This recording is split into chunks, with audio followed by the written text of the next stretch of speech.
goes. Okay. Hello there, and welcome to the greatest waste of your time. I'm Nicole, and you're watching our take on the Industrial Revolution. Oh, damn. And to honor this event to honor the event of why, oh god damn it. Okay, part 3. Okay. Hello there, and welcome to the greatest waste of your time. I'm your host, Nicole Cabrera, and you're watching our take on why the Industrial Revolution is so goddamn great. And to honor this event that made everything you hold dear exist, like paper, markers, this bag, your electronics, this sweater, it's warm, stop it, birth control, and the reason why your mom is a mistake.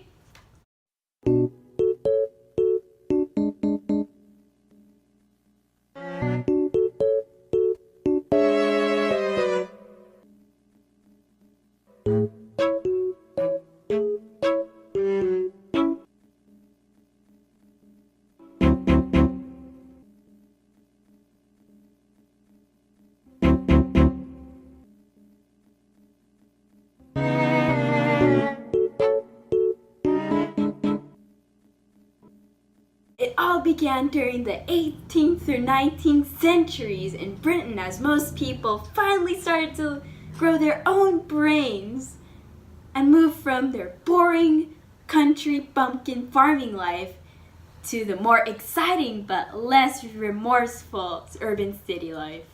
Home to the recently expansive world of factories and mass-producing machinery, as well as the creation of Thomas's ancestors, and as well as other lesser forms of transportation, and also bringing up a quicker way of traveling and communication. Obviously, there is no argument that the Industrial Revolution is the beginning of the end of this planet. Yes. What are you doing there? I thought we buried you. See, not only did you humans create a plethora of advancements for your primitive societies through Industrial Revolution, but in the process you have crippled our planet in inhumane and ecologically devastating ways. Can't you see? You filthy humans devastated this society too much already, and as of right now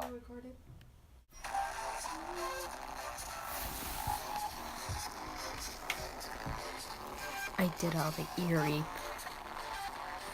Have you ever been EARAPed before, Melanie? Like, accidentally put up maximum volume. You've raped me. Oh, God. It was such a traumatic experience. I didn't want to remember it. Okay, anyways, moving on, the main reason why the Industrial Revolution happened in Britain is because it had a huge supply of coal, iron, and other essential ores that would later serve as power sources for the most innovative technology during that time. However, it also happened that Britain was a politically stable society and the world... and the world's leading colonial power, in which they used American colonies in their advantage to obtain raw materials. Also, because demand increased, merchants began to invent machinery used to mass produce a product, eventually costing less money and human energy. Not to mention that because of the result of other lesser revolutions, Europe has the most freedom in their political institutions that allowed creativity of revolutionary machines. Oh god.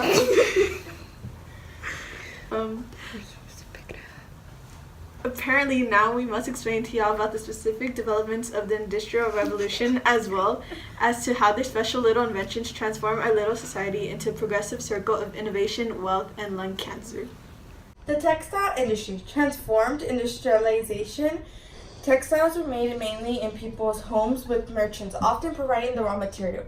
The spinning jenny, a machine that enabled individual produce.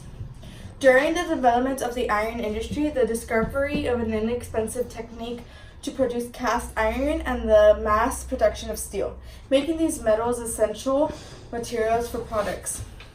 Communication also got a huge upgrade when the first telegraph was invented, eventually creating the telephone, then the cell phones, and then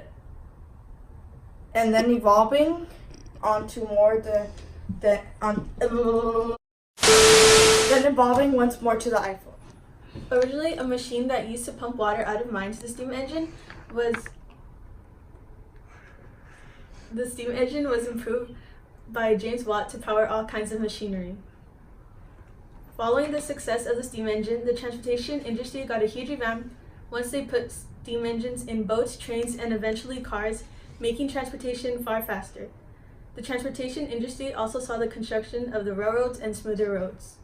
Stock exchange was also introduced to secure the means of economy and private ownership. Industrial Revolution brought us first child labor, because that's what we basically started.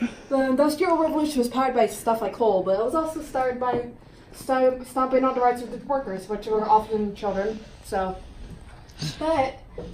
while we had those kids working in factories, which for the first time ever employed a lot more people than farmstead, we were able to produce stuff like steel, and we were able to make stuff like trains.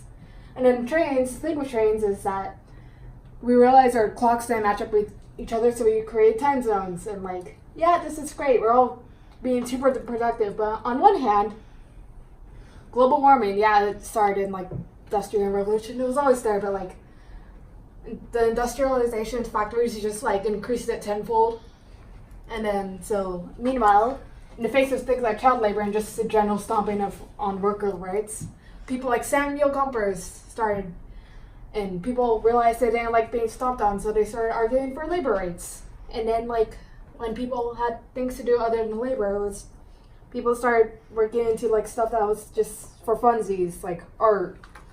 And people thought, hey, we should especially because we started teaching wanted kids to become more specialized. Therefore, we end up with education.